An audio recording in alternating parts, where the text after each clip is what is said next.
ਤਾਂ ਹੁਣ ਸ਼ੰਭੂ ਬਾਰਡਰ ਖੁੱਲੇਗਾ ਜਾਂ ਨਹੀਂ ਖੁੱਲੇਗਾ, ਇਸ ਦੇ ਉੱਤੇ ਪੂਰਾ ਹਰਿਆਣਾ ਦਾ ਇਲੈਕਸ਼ਨ ਤੁਸੀਂ ਕਹਿ ਲਓ ਕਿ ਕੇਂਦਰਿਤ ਹੁੰਦਾ ਹੋਇਆ ਨਜ਼ਰ ਆ ਰਿਹਾ, ਜਿਸ ਦੇ ਉੱਤੇ ਅਸੀਂ ਗੱਲਬਾਤ ਕਰਾਂਗੇ। ਸ਼ੁਰੂਆਤ ਕਰਦੇ ਹਾਂ। ਅੱਜ ਅਸੀਂ ਕੋਸ਼ਿਸ਼ ਕੀਤੀ ਹੈ ਕਿ ਅਸੀਂ ਹਰਿਆਣਾ ਤੋਂ ਵੀ ਆਪਣੇ ਕੁਝ ਮਹਿਮਾਨ ਜੋੜੀਏ, ਉੱਥੇ ਦੀਆਂ ਪੋਲੀਟੀਕਲ ਪਾਰਟੀਆਂ ਦੇ ਨਾਲ ਜੁੜੇ ਹੋਏ ਲੋਕ। ਸਾਡੇ ਨਾਲ ਰਮਨ ਮਲਿਕ ਜੀ ਜੁੜ ਰਹੇ ਨੇ, ਹਰਿਆਣਾ ਬੀਜੇਪੀ ਨੂੰ ਰਿਪਰੈਜ਼ੈਂਟ ਕਰਨਗੇ। ਮਲਿਕ ਸਾਹਿਬ ਬਹੁਤ ਬਹੁਤ ਸਵਾਗਤ ਹੈ। ਦਿਨੇਸ਼ ਅਗਰਵਾਲ ਜੀ ਸਾਡੇ ਨਾਲ ਜੁੜ ਰਹੇ ਨੇ, ਹਰਿਆਣਾ ਕਾਂਗਰਸ ਨੂੰ ਰਿਪਰੈਜ਼ੈਂਟ ਕਰਨਗੇ। ਅਗਰਵਾਲ ਜੀ ਬਹੁਤ ਬਹੁਤ ਸਵਾਗਤ ਹੈ। ਮਨਜੀਤ ਸਿੰਘ ਰਾਏ ਜੀ ਜੁੜ ਰਹੇ ਨੇ, ਕਿਸਾਨ ਨੇਤਾ ਦੇ ਤੌਰ ਦੇ ਉੱਤੇ, ਬਹੁਤ ਬਹੁਤ ਸਵਾਗਤ ਹੈ ਰਾਏ ਸਾਹਿਬ। ਤੇ ਸਾਡੇ ਨਾਲ ਸੰਜੇ ਰਾਏ ਜੀ ਜੁੜ ਰਹੇ ਨੇ, ਸੀਨੀਅਰ ਜਰਨਲਿਸਟ ਨੇ, ਹਰਿयाणा ਨੂੰ बहुत बारीकी ਦੇ ਨਾਲ ਸਮਝਦੇ ਨੇ ਤੇ ਦੇਖਦੇ ਨੇ। ਰਾਏ ਸਾਹਿਬ ਬਹੁਤ ਬਹੁਤ ਸਵਾਗਤ है। सभी मेहमानों का स्वागत है। रमन मलिक जी, शुरुआत ਤੁਹਾਡੇ ਤੋਂ।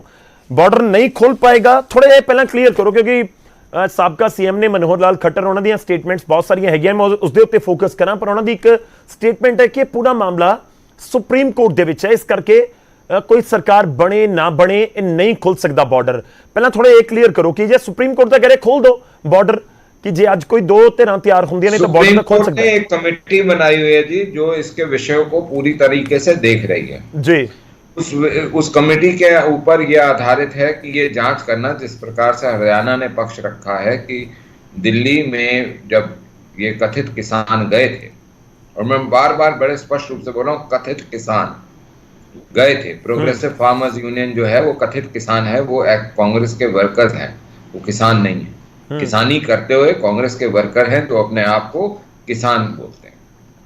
तो ऐसे लोग जब गए थे जी, उन्होंने बहुत उपद्रव मचाया था दिल्ली में और तांडव करा था। वो लॉ एंड ऑर्डर की, वो असहजता की, लोगों को उस विषय को दोबारा ना हो, ये हर सरकार की मौलिक जिम्मेवारी है, चाहे वो स्टेट गवर्नमेंट हो चाहे वो सेंट्रल गवर्नमेंट हो। एक चीज।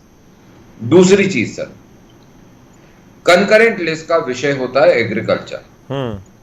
एग्रीकल्चर स्टेट भी बनाती है एग्रीकल्चर के लॉज।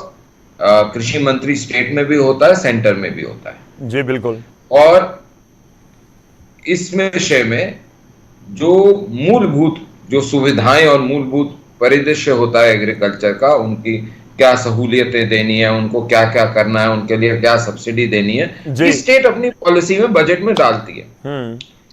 हरियाणा की सरकार ने बड़े स्पष्ट रूप से 23 फसलों के ऊपर एमएसपी देने का ऐलान कर दिया। ठीक है। 133 या 137 करोड़ रुपए का जो ऋण था उसको माफ कर दिया। जो सोलर पंप लगने थे, नए कनेक्शन लगने थे, वो धड़ाधड़ दे रहे हैं। बीज के ऊपर, खाद के ऊपर सब्सिडी खुल के दी जा रही है। ठीक है। सारा काम हो रहा है। मेरा इतना सा कहना है और मानना है कि कम से कम ये कथित किसान जो वहां बैठे हुए हैं, इनको इतना तो कर लेना चाहिए कि भगवंत मान जी से ये बुलवा लेते। अब शायद मेरे को जो खबरें मिल रही हैं, बेचारों की तबीयत ठीक नहीं है, शायद किडनी फेल हुई है या क्या हुआ है और मोहाली में है, तो मैं प्रार्थना करता हूं कि वो उनकी तबीयत जल्दी ठीक हो। लेकिन इनको इतना काम तो करना चाहिए कि वहां पे इतना ही बुलवा लें, इससे ज्यादा नहीं, उतना ही बुलवा लें जितना नायब सैनी जी ने बोला है। तो नंबर 1 पॉइंट। ठीक है। नंबर 2 पॉइंट सर, सबसे एक और चीज जो मैं मलिक साहब आपके पास आ रहा हूं, मैं इस इश्यू के ऊपर आऊंगा जो आपने अपने मैनिफेस्टो में भी जिक्र किया है, कांग्रेस ने भी किया है, मैं उसके ऊपर आऊंगा। मैं इसलिए स्टार्ट में आपसे यही पूछना चाह रहा था कि आपका लॉजिक यह है कि एक 6 सदस्यीय कमेटी बनी हुई है, वो बातचीत कर रही है, उसके बाद ही कुछ क्लियर हो पाएगा, कोई सरकार आ जाए तो उससे कोई फर्क नहीं पड़ने वाला, आप ये कहने की कोशिश कर रहे हैं। साढ़े नाल दिनेश अग्रवाल जी हैं। दिनेश जी, उम्मीद है मेरी आवाज आप तक पहुंच रही होगी। देखिए, हुड्डा साहब कह रहे हैं कि सरकार बनने दीजिए, हम बॉर्डर खोल देंगे। आप कह रहे हैं कि शंभू खोल देंगे, खनौरी खोल देंगे, आगे चले जाएंगे। बीजेपी का तर्क है कि कैसे खोल देंगे, सुप्रीम कोर्ट में मामला है, सुप्रीम कोर्ट ने एक कमेटी बनाई है। तो आपके पास आधार क्या है आपके इस पूरे दावे का? जी गौरव जी, आपको नमस्कार, सभी प्रवक्ता साथियों को मेरा नमस्कार जी, स्वागत। मैं सबसे पहले तो आपकी जानकारी में एक बात लाना चाहूंगा कि मेरे बड़े अच्छे मित्र हैं रमन मलिक जी, मेरे बड़े भाई भी हैं। अभी कह रहे थे कि कथित किसान, कांग्रेस वर्कर, ये भाजपा की मानसिकता बोल रही है, रमन मलिक जी नहीं बोल रहे। वो कहते हैं कि उपद्रव मचाया, लॉ एंड ऑर्डर का मामला था। चलो कोई बात नहीं, उससे पहले मैं आना चाहूंगा जिस मूल विषय पे आज आपने डिबेट रखी, मनोहर लाल खट्टर जी के बोल जी। अगर किसी भी व्यक्ति का मामला जब कोर्ट में जाता है, मान लो मैंने कोई अपराध कर दिया और मेरा कोर्ट में मामला जाता है, तो कोर्ट मेरा डिसीजन लेने से पहले मेरा रिकॉर्ड भी चेक करता है, मेरा पहले रिकॉर्ड क्या रहा है। अगर मैंने अपने जीवन में पहला अपराध किया है और उसके अंदर वो मुझे कुछ छूट दे सकती है कोर्ट, तो मुझे कुछ ना कुछ छूट देने की कोशिश करती है कि इनका पहला अपराध है, शायद ये जीवन में आगे सुधर जाएंगे। लेकिन अगर मैं हिस्ट्री सीटर हूं तो कोर्ट भी सख्त ऑर्डर सुनाती है। कम से कम एक बार मनोहर लाल खट्टर जी का अतीत हमें देख लेना चाहिए। मनोहर लाल खट्टर जी ने पूरे जीवन आरएसएस की काम किया है प्रचारक के तौर पे जी। अच्छी बात है, अच्छी बात है, बहुत लोग करते, परंतु क्योंकि मनोहर लाल जी प्रचारक रहे तो कार्यकर्ताओं के घर पर जो स्वयं सेवक जिनको बोला जाता है आरएसएस में, उन स्वयं सेवकों के घर पर सुबह शाम दोपहर रात वो माल खाते रहे। उन्होंने जीवन में खुद कुछ नहीं कमाया, ना उन्होंने किसानी करी, ना उन्होंने व्यापार करा, केवल स्वयं सेवकों के घर पर माल खाया। और जिस व्यक्ति को यह नहीं पता कि कैसे पैसा कमाया जाता है और कैसे बच्चे पाले जाते हैं, किस तरीके की कठिनाइयां जीवन में झेली जाती हैं, परिवार को चलाने की जो कठिनाइयां हैं वो कैसे झेली जाती है, वो उन्होंने कभी ना देखी ना महसूस करी। उनको मैं समझ नहीं पा रहा हूं कि आप कौन से कॉन्टेक्स्ट में क्या कहना चाह रहे हैं दिनेश जी। थोड़ा सा क्लियर कीजिए, थोड़ा सा पॉइंट पर घर बैठे जी। गौरव जी, मैं वहीं जा रहा हूं। उनको घर बैठे बिठाए ना, प्लेट के अंदर मुख्यमंत्री की कुर्सी मिल गई और अहंकार और गरूर इतना भर गया उनके अंदर। गौरव भाई ये देखो, अपनी ही पार्टी के कार्यकर्ता को मेन सड़क पे से जाते हुए जुलूस में एक जीप के ऊपर मनोहर लाल खट्टर उसके गर्दन पर एक फरसा रख के एज ए मुख्यमंत्री बोल रहे हैं, कहते हैं तेरी गर्दन काट दूंगा। एक मुख्यमंत्री बोल रहा है, वो भी अपने कार्यकर्ता को, तो दूसरी पार्टी के जो कार्यकर्ता हैं उनके बारे में तो वो किस तरह की भावना रखते होंगे। अगली बात, मनोहर लाल खट्टर जी, अभी 4 दिन पहली बात है, हिसार के अंदर एक कार्यकर्ता सम्मेलन था इनका, उसमें इन्होंने कहा कि भाई भाजपा की सरकार आ रही है तीसरी बार और उस सरकार के अंदर हिसार की भी प्रतिनिधित्व होना चाहिए। इनके एक समर्थक ने यह कहा कि भाजपा आ रही है हरियाणा में, परंतु हिसार का विधायक हार रहा है। आप ये देखिए, शब्द देखिए, वो इन्हीं का समर्थक था। वो कहता है कि भाजपा आ रही है, मैं नहीं कह रहा, लेकिन सबने देखिए, अग्रवाल साहब सबने देखिए वो क्लिप ना, बहुत खूब वायरल हो गया। कहते हैं आप आगे आइए और अपने कमांडो को कहते हैं इसको उठा के बाहर फेंकिए। इसकी हिम्मत कैसे हो गई ये बोलने की? तो मैं गौरव भाई ये बता रहा हूं कि ये जो अहंकार है मनोहर लाल खट्टर जी का, जो कहते हैं कि ये किसान नहीं है, ये उग्रवादी है, अलगाववादी है, आतंकवादी है, खालिस्तानी है, और अब उन्होंने एक नई संज्ञा दी है कि ये तो मुखौटा पहने बैठे हैं। मेरा केवल एक मूल प्रश्न है कि मनोहर लाल खट्टर जी ने जब ये कहा कि ये केवल मुखौटा है किसान का जी, मुखौटा जब वो कह रहे हैं तो कम से कम वो ये जरूर बताएं कि मुखौटे के पीछे वो क्या कहना चाहते हैं। ठीक है, चलिए मैं पॉइंट के ऊपर आता हूं, बेसिकली आपका पूरा जो बयान है, आपकी जो स्टेटमेंट है दिनेश जी, आपने बिल्कुल सेंट्रिक कर दी मनोहर लाल के ऊपर, जो पूर्व सीएम है उनके ऊपर। लेकिन मैं यही समझना चाह रहा हूं, क्योंकि बीजेपी की लाइन है ना, बीजेपी ने नहीं खोला, मुख्यमंत्री वो पहले थे, उसके बाद नायब सैनी आ गए, बॉर्डर तो फिर भी नहीं खुला। आपने पूरी डिबेट को मनोहर लाल के ऊपर सेंट्रिक कर दिया। हाँ, थोड़ा एक बार बयान दीजिए। ठीक है दिनेश जी, थोड़ा सा होल्ड कीजिए। रमन मलिक जी, छोटा जवाब रखिएगा, मैं बाकी मेहमानों को मैं आपकी चैनल को ये वीडियो देना चाहता हूं। इस वीडियो के अंदर बड़े स्पष्ट रूप से टोल टैक्स कलेक्ट कर रहे हैं अंबाला के पास कथित किसान। मैं ये पूछना चाहता हूं आज की डेट में आपके से कि ये जो किसान के नाम पे टोल टैक्स गुंडाई हो रही है, इसका कौन सूत्रधार है? क्या होगा, क्या नहीं होगा, इसकी जिम्मेवारी कौन लेगा? क्या कांग्रेस लेती है जो प्रोग्रेसिव फार्मर यूनियन? आप कह रहे हैं कि जो जिन्होंने वहां पर धरना प्रदर्शन किया वो ये टोल वसूल रहे हैं? जी हाँ, गांव में से, और ये बकायदा रिकॉर्डेड है, मेरा नहीं है साहब। नहीं, ये पंजाब वाली साइड है, हरियाणा वाली साइड है, रिकॉर्ड करके दिया है। नहीं, ये पंजाब वाली साइड है मलिक साहब, ये हरियाणा वाली साइड है। बिल्कुल हरियाणा पंजाब बॉर्डर पे है ये। नहीं, फिर देखिए, ये तो कार्रवाई कर दीजिए ना, हरियाणा में सरकार है आपकी, आप एक्शन कर दीजिए, या पंजाब को रिटर्न में भेज दीजिए कि कैसे कोई वसूल सकता है ऐसे टोल टैक्स। मैं आपको भेज देता हूं सर, मैं आपको भेजता हूं, आप अपने लोगों से तफ्तीश कराइए, मैं आपको भेजूं ये। ठीक है, मैं आपकी बात समझ रहा हूं, लेकिन देखिए बात यह है ना कि अब सरकारें किनकी हैं? या तो बीजेपी की है, पंजाब में आम आदमी पार्टी की है। अभी- तो बात अभी यह है जो कि है- अगर कोई नाजायज वसूली की जा रही है ये- किसी ये भी पॉइंट के पूछना ऊपर, चाहता तो हूं। फिर वो मेरे को एक्शन ये आपने लेना है सर, वो आपने लेना है। या तो हरियाणा की सरकार लेगी या पंजाब की लेगी। अगर इन्हीं लोगों के ऊपर जब डंडे बरसेंगे जी। या कोई इनको फोर्सफुली हटाएगा तो बोलेंगे बेचारे किसान मर गए। ये किसान है?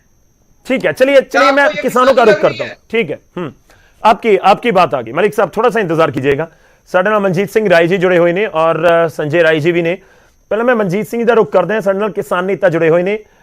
ਮਨਜੀਤ ਜੀ, ਆਪਾਂ ਬਹੁਤ ਵਾਰੀ ਡਿਬੇਟ ਆਲਰੇਡੀ ਇਸ ਮੁੱਦੇ ਉੱਤੇ ਕਰ ਚੁੱਕੇ ਹਾਂ, ਜਦੋਂ ਬਹੁਤ ਸਾਰੀਆਂ ਗੱਲਾਂ ਕਹੀਆਂ ਜਾਂਦੀਆਂ ਨੇ। ਪਰ ਮਨੋਹਰ ਲਾਲ ਖੱਟਰ ਦੀ ਇੱਕ ਸਟੇਟਮੈਂਟ ਦੇ ਵਿੱਚ ਇੱਕ ਪੁਆਇੰਟ ਹੈ, ਉਹ ਆਪਣੇ ਬਿਆਨ ਦੇ ਵਿੱਚ ਕਹਿੰਦੇ ਨੇ ਕਿ ਲੋਕਤੰਤਰ ਹੈ, ਤੁਹਾਨੂੰ ਪ੍ਰਦਰਸ਼ਨ ਕਰਨ ਦਾ ਹੱਕ ਹੈ, ਪਰ ਤੁਸੀਂ ਉਤਾਵਲੇ ਹੋ ਬਸ ਕਿ ਬਾ ਫਟਾਫਟ ਚਲੇ ਜਾਈਏ ਅਸੀਂ ਦਿੱਲੀ। ਕਹਿੰਦੇ ਬਾਰਡਰ ਖੁੱਲ ਜਾਣਾ ਸੀ, ਪਰ ਤੁਹਾਡਾ ਉਤਾਵਲਾਪਨ ਉਸਦੇ ਅੜਿੱਕੇ ਆ ਗਿਆ। ਇੱਕ ਹੋਰ ਵਰਡ ਕਹਿੰਦੇ ਨੇ, ਉਹ ਉਹਨਾਂ ਦੀ ਸਟੇਟਮੈਂਟ ਹੈ। ਉਹ ਕਹਿੰਦੇ ਕਿ ਲੋਕਤੰਤਰ 'ਚ ਪ੍ਰਦਰਸ਼ਨ ਕਰੋ ਸ਼ਾਂਤੀਪੂਰਵਕ, ਕੋਈ ਦਿੱਕਤ ਨਹੀਂ, ਪਰ ਜਦੋਂ ਤੁਸੀਂ ਢੀਂਗਾ ਮਸਤੀ ਕਰਨ ਲੱਗਦੇ ਹੋ ਨਾ, ਫਿਰ ਦਿੱਕਤ ਹੈ, ਫਿਰ ਸਾਨੂੰ ਕਾਰਵਾਈ ਕਰਨੀ ਪੈਂਦੀ ਹੈ। ਗੌਰਵ ਜੀ, ਮੈਂ ਇੱਕ ਤਾਂ ਬੇਨਤੀ ਪਹਿਲਾਂ ਕਰਾਂਗਾ ਕਿ ਜਿਹੜੇ ਬੀਜੇਪੀ ਦੇ ਪ੍ਰਵਕਤਾ ਬੈਠੇ ਆ ਉਹ ਮੇਰੀ ਗੱਲ ਬੋਲਣ ਨਾ। ਪਹਿਲੀ ਬੇਨਤੀ ਹੈ। ਮੈਂ ਹੁਣ ਦੱਸਣਾ ਚਾਹਾਂਗਾ ਕਿ ਇਹ ਜਿਹੜੀ ਗੱਲ ਬਾਰ-ਬਾਰ ਕਰਦੇ ਨੇ ਖੱਟਰ ਸਾਹਿਬ, ਮੇਰੀ ਆਵਾਜ਼ ਆਉਂਦੀ ਹੈ ਨਾ ਜੀ? ਬਿਲਕੁਲ ਆਵਾਜ਼ ਆ ਰਹੀ ਹੈ ਤੁਹਾਡੀ।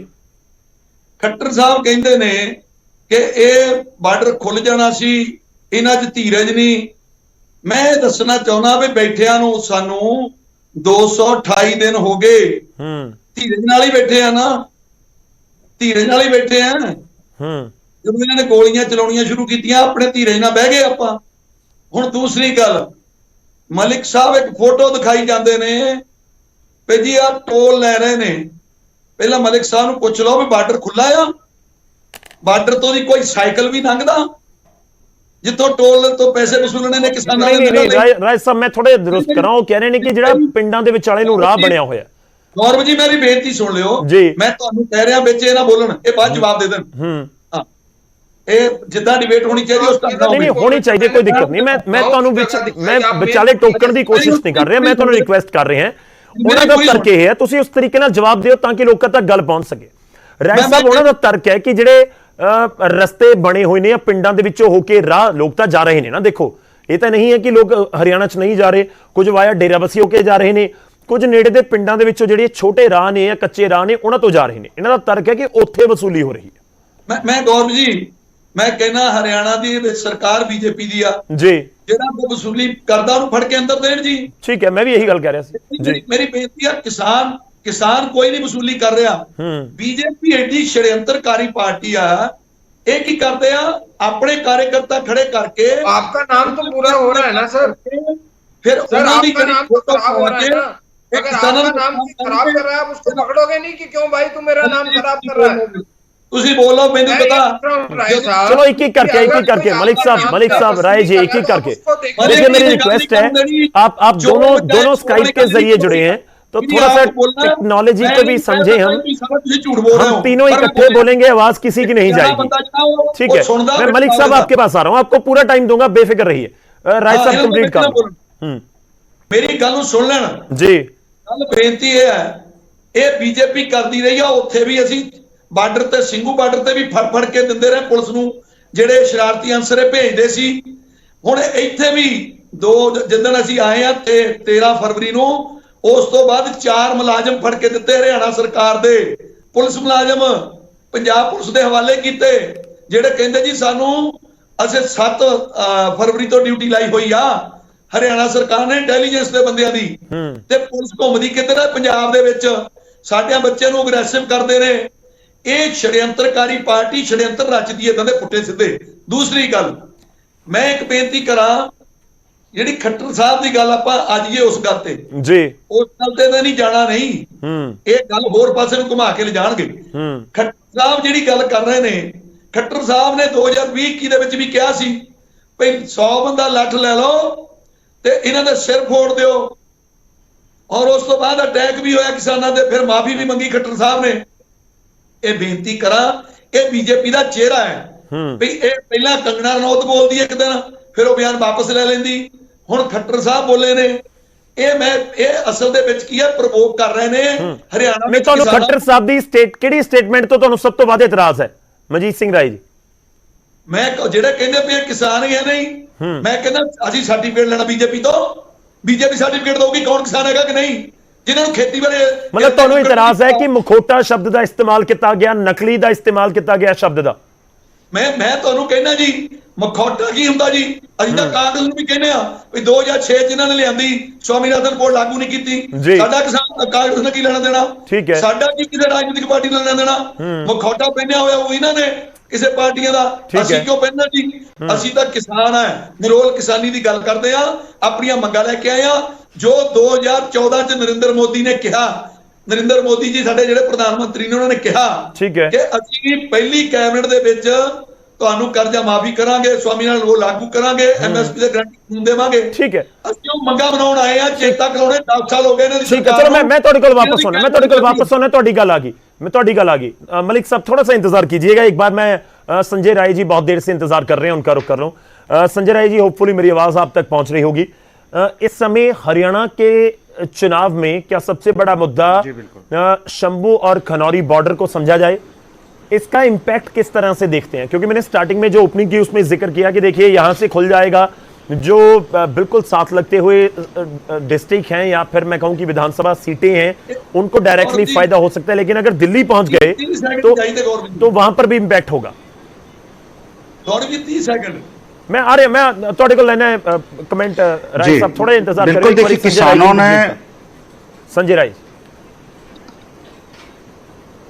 जी, मैं बोला जी, मैं देखिए सभी लोगों की बातचीत सुनी इतनी देर से, और केवल हमारी एक ही चीज कहना है कि जो ये बॉर्डर्स रुकने से किसानों का व्यक्तिगत कोई फायदा नहीं हो रहा है, न किसी तरीके से कोई भी ये काम कर पा रहे हैं, और सीधा हिसाब यह है कि किसी भी किसान का इसमें कोई फायदा नहीं, केवल एक धरना प्रदर्शन और एक मीडिया में छाए रहने का काम है कि हम मीडिया में छाए हुए हैं कि किसान वहां बैठे हुए हैं या इस चीज को दिखाएं। देखिए कई दौर की मीटिंग्स हुई, आप चंडीगढ़ भी आए, मुख्यमंत्री ने वहां बातचीत की, आपने जिस तरह से बात करना था कि पहले दिल्ली जाने का था, आप चंडीगढ़ भी आके बातचीत कर लिए। आपके मुद्दे क्या हैं, किस तरीके से हैं, सरकार उस चीज पे पहल करे, बात करे। मैंने पहले भी कहा है, कई बार कई चैनलों पर भी कहा इस चीज को कि किसानों को बिन बैठ करके ही बात करनी होगी, किसी रास्ते को रोक करके या दिल्ली पहुंच करके ही काम होगा, ऐसा नहीं है।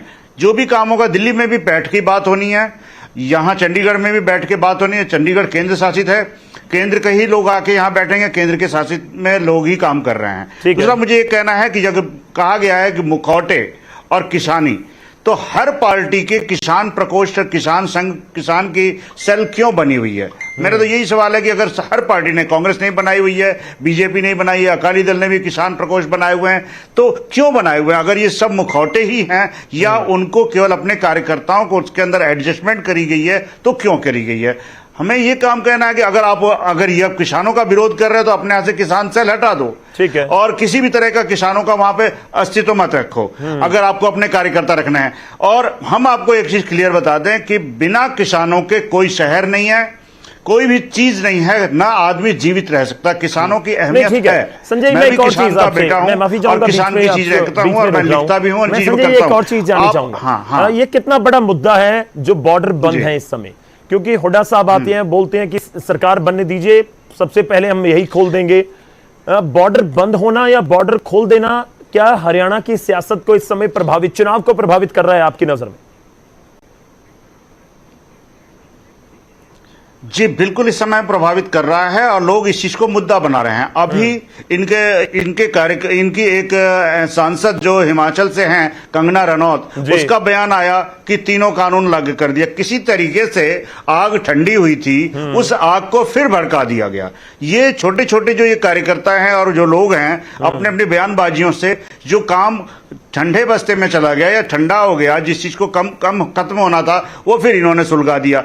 हमें ये नुकसान करेगा पार्टी के लिए, बीजेपी को नुकसान करेगा हरियाणा के अंदर। ये छोटे छोटे इनके करेगा। बयान मुख्यमंत्री जी का बयान है कि पूर्व मुख्यमंत्री जो भी केंद्र में मंत्री हैं, मनोहर लाल जी का बयान है कि उन्होंने कह दिया कि ये लोग मुखौटे वाले बैठे हैं, ये कोई भी चीज है। अरे इन शब्दों का इस्तेमाल करके आपको एक हो सकता है कि कुछ कार्यकर्ताओं का फायदा हो सकता हो, लेकिन सभी किसानों को आपने नाराज किया हुआ है। इस तरीके से कार्य नहीं होगा। आपने एक जातिगत, अगर आप किसानों की बात कर रहे हैं तो जितने भी वोट्स मिलते हैं या वोटर हैं वो अलग अलग किसान ही हैं। कोई इस तरह से नहीं कि हर वक्त हर व्यक्ति, करीब 80% किसानों पर ही आधारित हम लोग हरियाणा और पंजाब या पूरा देश है।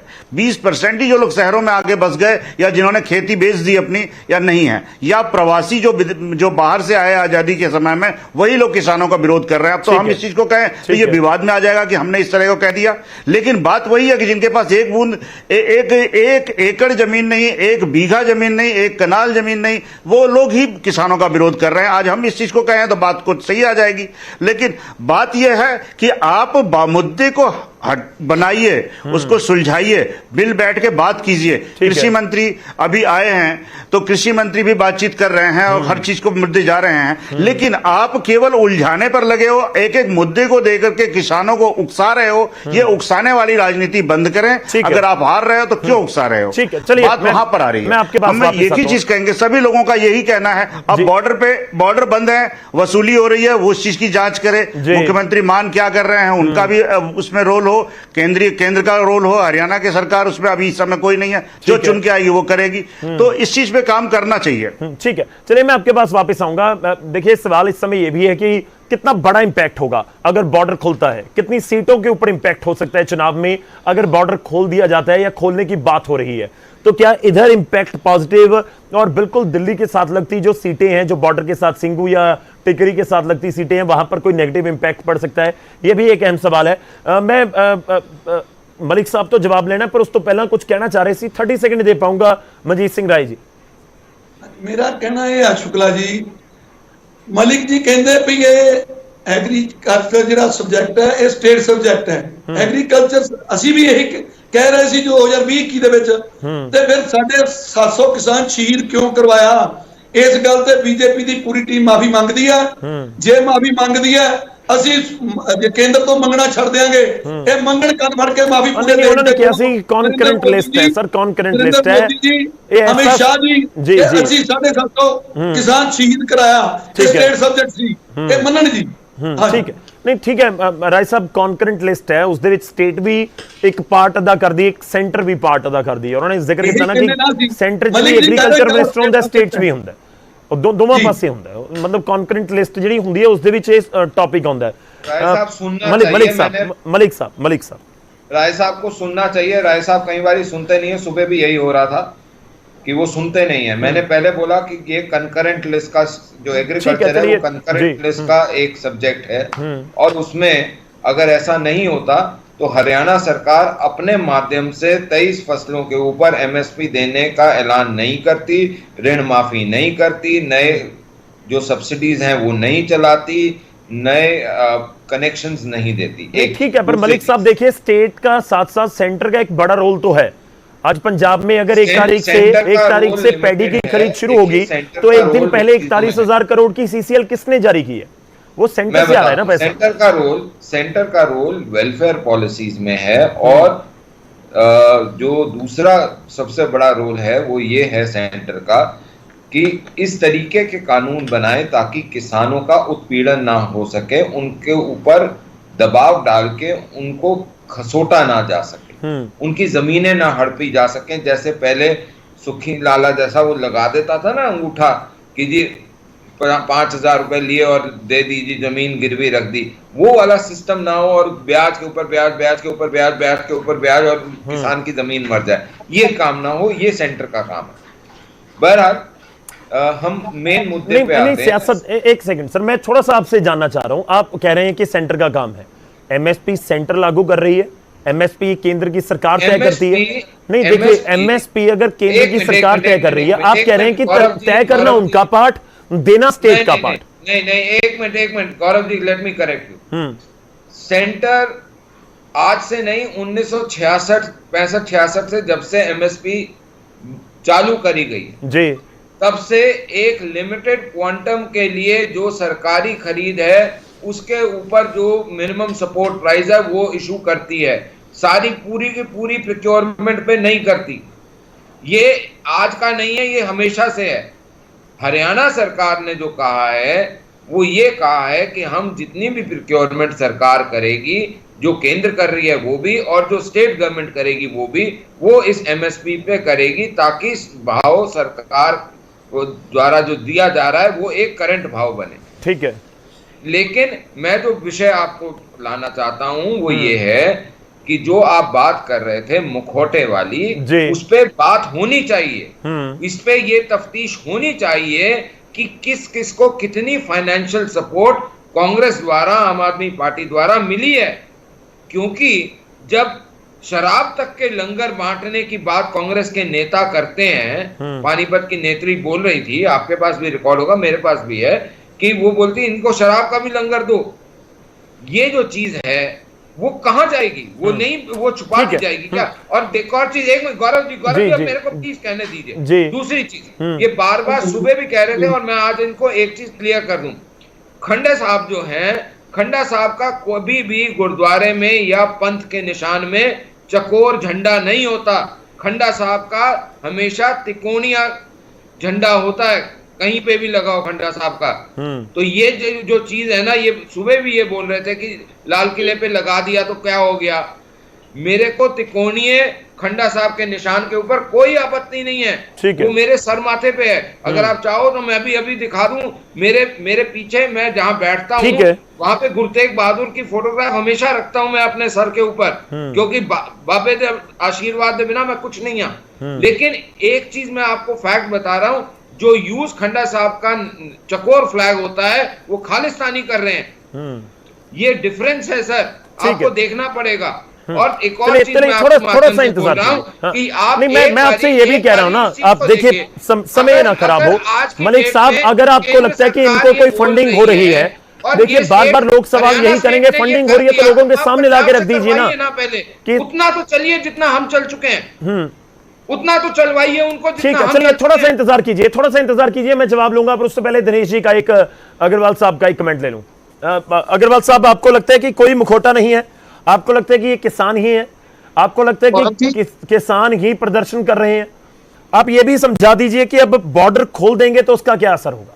और बोलेंगे तो मैं राहुल गांधी के साथ इनकी प्रोग्रेसिव फार्मर्स यूनियन की सारी फोटोग्राफ भेज देता हूं दिनेश जी को। चलिए जवाब देने जी। दिनेश जी। गौरव भाई, सबसे पहले तो मैं बताना चाहूंगा कि 1988 के अंदर जी हरियाणा प्रदेश में भारतीय जनता पार्टी ने पूरे प्रदेश में रेलें रोकने का काम किया, एक आंदोलन चलाया कि संविधान में जोड़ो धारा रोजगार अधिकार हमारा।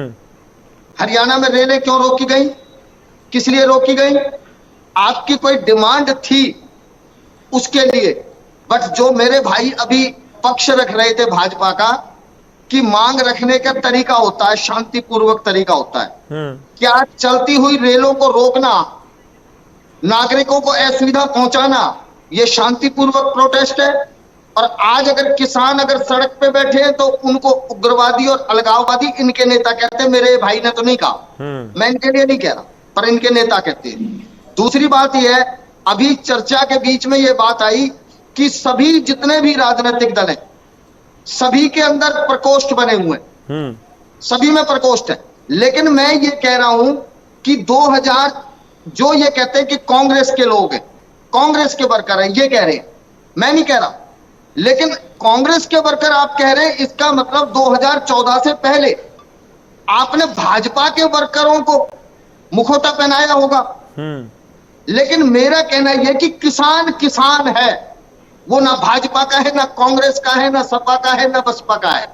किसान इस देश का अन्नदाता है। 80% जनसंख्या रिपोर्ट और हमारे भारत का पेट भरने का काम किसान करता है। किसान का सम्मान होना चाहिए, सरकार चाहे किसी की हो। ठीक है, चलिए दिनेश जी, एक छोटा सा सवाल, पीछे समय कम है। मैं मलिक साहब थोड़ा सा वेट कीजिएगा, थोड़ा सा इंतजार कीजिए। दिनेश जी, जो बार बार ये जिक्र हो रहा है कि अगर दिल्ली चले गए तो लाल किले वाला पहले की तरह घटनाक्रम ना हो जाए, आपको लगता है कि वो ठीक नहीं था या ठीक था? सिर्फ एक सेकंड जी, सिर्फ एक सेकंड जी। पूरे देश ने सुना कि पापा ने जाके यूक्रेन का युद्ध बंद करवा दिया। पापा यूक्रेन का युद्ध बंद करवा सकते हैं, पापा लॉ एंड ऑर्डर लागू नहीं कर सकते। मतलब हमारे देश का किसान कोई आतंकवादी है, अलगाववादी है, क्या है? कोई बांग्लादेश से हमला हो रहा है क्या? नहीं, अरे लॉ एंड अपनी ऑर्डर बात कैसे करने कंट्रोल आते होगा? हो। अब सुन लीजिए, और सबसे बड़ी बात क्या है गौरव भाई, कि जो ये बात आती है ना कि कहीं पे बैठ लीजिए, सोशल मीडिया की रेंटिंग छोड़ दो दिनेश जी। किसान ये कह रहा है कि मेरे दिनेश साथ जी, आपने जो बातचीत करी, ये वो जो रेंटिंग चीज गोला आपने, जैसा नहीं है। अपने आप को राहुल गांधी जैसा मजाक मत बनाओ। आप बहुत ठीक है, चलिए समय खराब ना हो, एक एक करके बात रखते रहिए। दिनेश जी कंप्लीट कर लीजिए, समय बहुत कम है पीछे। कि तुमने मेरे साथ वार्ता में जो बातें तय की थी जी, उनको लागू कर दो। नहीं आप ये बताइए ना कि जो लाल किले पे घटनाक्रम हुआ 2021 26 जनवरी को, आपको लग रहा है कि वो लॉ एंड ऑर्डर का फेलियर था? लॉ एंड ऑर्डर का फेलियर था, और मैं ये कहता हूं कि आजकल तो सीसीटीवी कैमरे हैं, सब कुछ है, ठीक है, सरकार तय तक नहीं पहुंच सकती। तो फिर एक्शन होगा ना सर, वो तो उसका मतलब तो एक्शन होगा। नहीं दिनेश जी, उसका मतलब तो एक्शन होगा, फिर तो फिर दिक्कत हो जाएगी। ठीक है, थोड़ा सा इंतजार कीजिए मंजीत जी। मलिक साहब, दिनेश जी आपकी बात आई, ठीक है। दीप सिद्धू को कहते थे कि दीप सिद्धू बीजेपी का आदमी है। आप उससे पहले वो लड़का कौन सा था, वो जो बेचारे की डेथ हो गई रोड एक्सीडेंट में, उसको भी कहते थे कि बीजेपी का था, वो जो सनी देओल का साथ था। वो दीप सिद्धू वही थे, दीप सिद्धू थे। हाँ ठीक है मंजीत जी, मेरे को समा घट है। मंजीत जी देखो, बार बार जिक्र हो रहा हरियाणा ਦੇ ਵਿੱਚ ਇਹ ਗੱਲ ਹੁੰਦੀ ਹੈ ਕਿ ਜੋ ਲਾਲ ਕਿਲੇ ਤੇ ਪਹਿਲਾਂ ਹੋਇਆ ਵੈਸੇ ਸਰਕਮਸਟੈਂਸਿਸ ਨਾ ਬਣ ਜਾਣ, ਇਸ ਕਰਕੇ ਸਾਨੂੰ ਰੋਕਣਾ ਪਿਆ ਕਿ ਜੇ ਸਭ ਕੁਝ ਠੀਕ ਹੁੰਦਾ ਤਾਂ ਅਸੀਂ ਕਿਉਂ ਰੋਕਣਾ ਸੀ? गौरव जी, मैं एक बेनती करा, क्लीयर कट है कि उस वक्त भी फेलियर सी पुलिस का, क्योंकि मैं उस वेले एज ए सिक्योरिटी इंचार्ज लगा सी। असी बॉर्डर ते गए, जेड़ा रोड दिता गया सी सारी फोर्सेज हट के उधर खड़ी सी।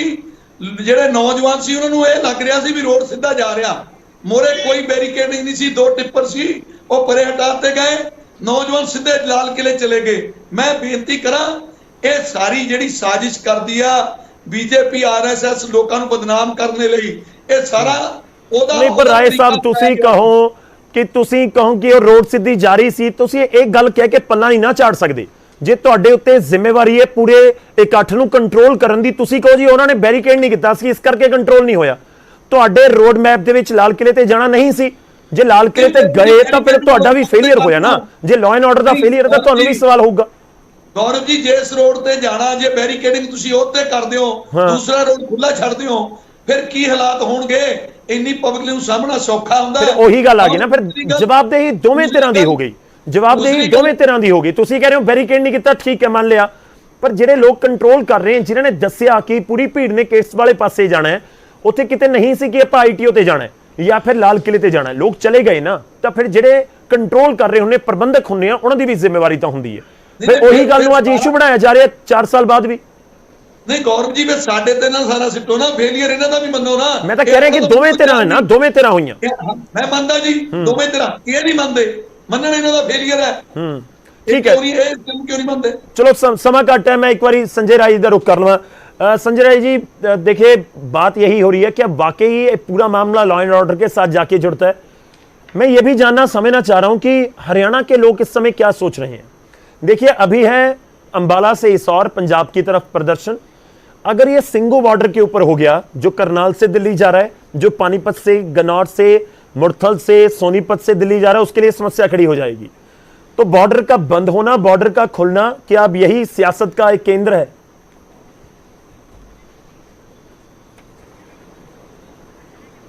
देखिए, सियासत का केंद्र तो अभी जरा सा बनाया हुआ है राजनीतिक दलों ने, क्योंकि हरियाणा में चुनाव था जी। इससे पहले अभी पंचायत चुनाव पंजाब में आने वाले हैं, तो इसका भी करेंगे ये लोग।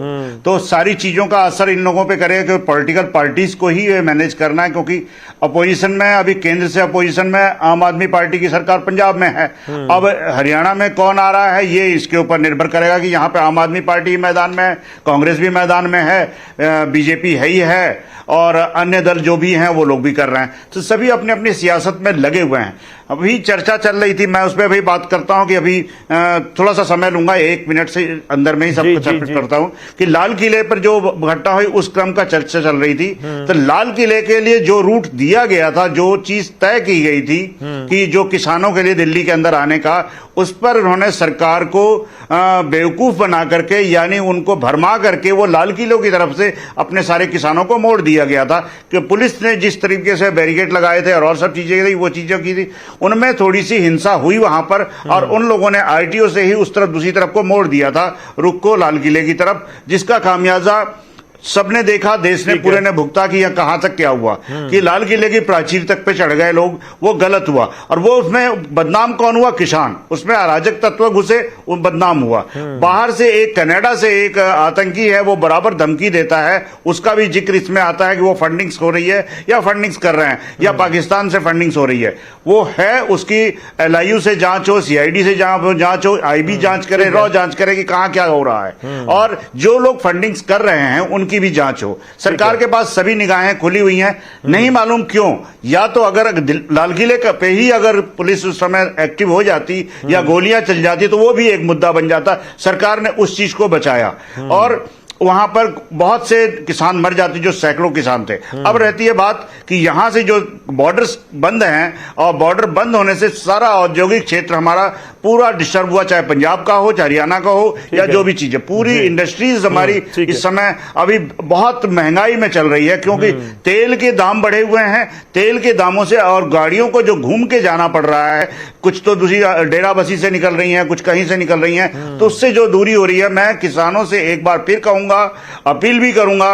मैं राजनीतिक हूं और राजनीतिक बात करता हूं कि वे लोग आम जन की समस्याओं को देखते हुए अपने मुद्दों को सीधे सुलझाएं। रोड्स को जाम करना, बॉर्डर्स को जाम करना, ये जो है उपाय नहीं है, या ये समस्या का समाधान नहीं है। इससे आप अपने आप को एक्टिव करते हो, लेकिन आप ये नहीं कर सकते कि उन किसानों की बातों को, उन सब चीजों को कर सकते। अब छोटे छोटे मुद्दे हैं कि जो किसान बंद है, जिन पे मुकदमे चल रहे हैं, उनको बाहर करो। जो किसान मर गए, जो किसान मर गए, उनके परिवार को दो, मुआवजे दो। ये नए नए मुद्दे रोज आते रहेंगे।